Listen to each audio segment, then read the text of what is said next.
Whenever a new NBA season starts, do you ever think to yourself, what was I doing without basketball on every day?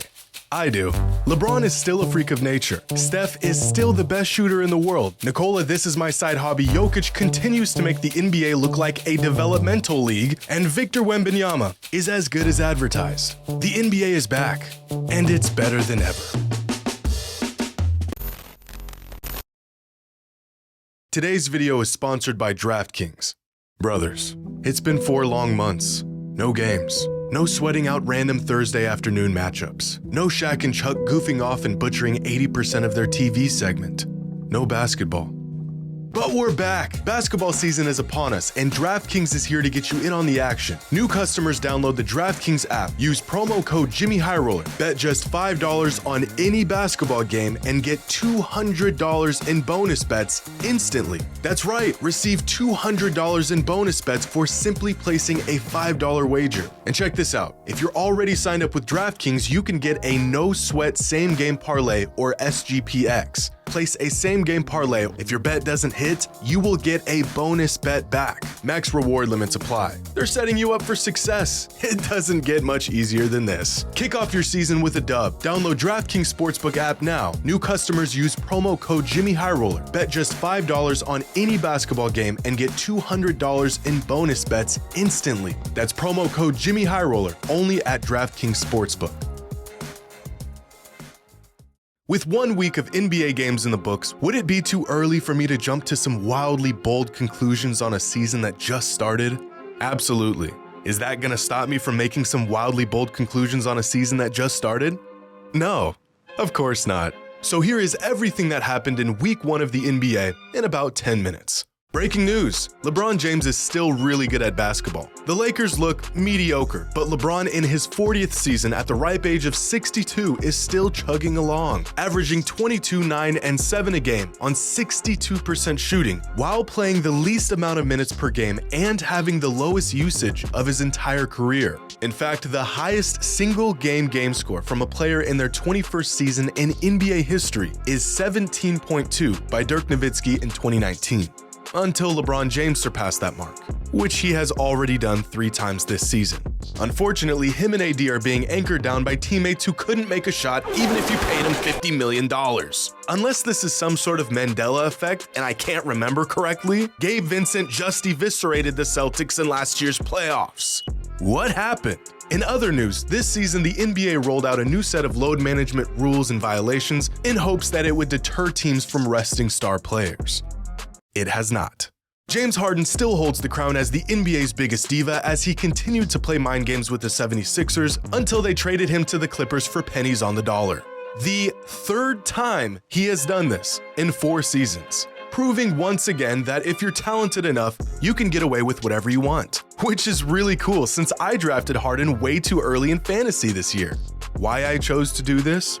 Because I'm an idiot. But opposite of drama and dysfunction is Mr. Reliable Nikola Jokic, who is firmly, without a shadow of a doubt, the best player in the world. For the last few years, it's been pretty neck and neck between him and Giannis, but right now, there's no debate here. Jokic is the best player on the face of the planet. Through 4 games, the man is averaging 26, 12, and 9 on 69 true shooting percentage. Another mind-boggling stat line from the Joker. And then when you see how suspiciously easy it is for him to dominate and win games, and it's kind of infuriating. How is he so good? How is he so smart? Why is he making every shot? He's moving at half speed. The Nuggets are legit. They're winning games by an average of nearly 15 points right now. Good luck to the rest of the league. Meanwhile, scoring the ball continues to be about as easy as it's ever been, because in just the first week of the season, there have already been 6 40-point games. It also took all but 4 days for someone to drop a 50-piece. Luka nearly had a 50-piece, but instead settled for 49, 10, and 7, which brings his season average to 40 points, 12 rebounds, and 10 assists per game. Just a totally normal and not completely outrageous stat line or anything. Damian Lillard made quite the first impression in his first game with the Bucks, scoring 39 points, going Dame time on the 76ers in the 4th, and already breaking franchise records. And then followed it up with this stud in the very next game. Don't worry, Bucks fans. I lived with this for a decade. you'll be fine. Staying in the East, the Celtics still have some wrinkles to iron out, but their offseason moves seem to be paying off as Kristaps Porzingis became the first Celtics center to score 30 points in a regular season game since Kelly Olynyk did it nearly a decade ago in 2014. A fact that is equally as crazy as it is depressing.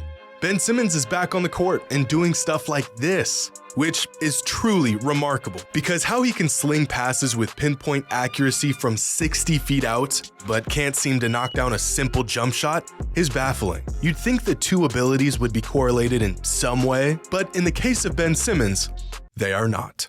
Now, one of the more exciting developments so far this season has been this year's rookie class, which so far is showing signs of being pretty good, with a few outliers. Wembanyama looks amazing, as expected, and quite frankly, even if he didn't look amazing, I wouldn't be surprised if the Rookie of the Year trophy already had his name etched into it. Brandon Miller is already a difference maker for the Hornets, and the 12th overall pick Derek Lively will go on 2-minute spurts of playing like a young cracked out Blake Griffin. Meanwhile, Scoot Henderson is, he's doing just fine. I'm sure with some more reps, he'll be well on his way to hitting that all-NBA level potential. Just remember, it's early in the season. If your team is bad, just tell everyone to give it some time. The season just started. If your team is doing good, tell everyone you were right all along. Now here are the power rankings after week 1 and the change in rankings from the preseason. The Denver Nuggets were on top, and they're still on top. Milwaukee slipped. 76ers climbed up a few spots as Maxey fills the Harden gap. Kings jumped 5 spots. Pelicans jumped 7 spots thanks to Zion Williamson actually playing basketball. Mavericks jumped 6 spots. They look better than I think most people thought they were going to up to this point. OKC and the Pacers see massive jumps. Knicks plummet. The Heat plummet, but I'm sure they'll find another fringe swingman ready to shoot lights out and bounce your favorite team out of contention in horrific fashion come the playoffs. Pistons fell 8 spots because having them at 13 in the preseason was psychotic to begin with. The Grizzlies fall 13 spots as half their roster has already missed playing time. Hornets are ass. Spurs have Wemby, so this is actually a typo. They should be the #1 team. Rockets are ass, and my Blazers are ass.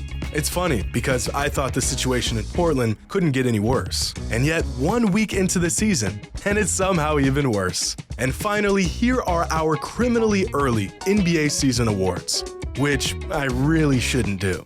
But it's my channel, and no one can stop me. Just off of first impressions from this season, these are the All-NBA teams so far. First team is Curry, Luka, Tatum, Durant, and Jokic. Second team is Fox, Maxey, PG, Giannis, and Embiid. And third team is Cam Thomas, Shea, LeBron, Markkanen, and AD. And sure, there's 1 or 2 outliers here. Not gonna name any names. But overall, it's interesting how the best players in the league are always good all the time. 1 week into the season, and for the most part, with some fluctuations here and there, these teams probably aren't too far off from what we'll end up seeing at the end of the season. The most valuable player right now is Nikola Jokic. Now, Rookie of the Year is a tough one, but I'm gonna go out on a limb and say it's Wemby. The scoring leader is Luka Doncic with a modest 40 points per game. Now, some fans might think up to this point most improved player belongs to Cam Thomas, but I'm going to go ahead and give it to Tyrese Maxey. Defensive Player of the Year would go to Alex Caruso, who continues to somehow be a defensive anchor for the Bulls, despite being a 6'4" perimeter player. The best team through week 1 is easily the Nuggets. The buzz around this team was very quiet all offseason. People were talking about the Suns, the Celtics, and the Bucks, but quietly reloading were the Denver Nuggets, who just have a cohesive, complete basketball team led by the best player in the world. And that was everything that happened in week 1 of the NBA season in about 10 minutes.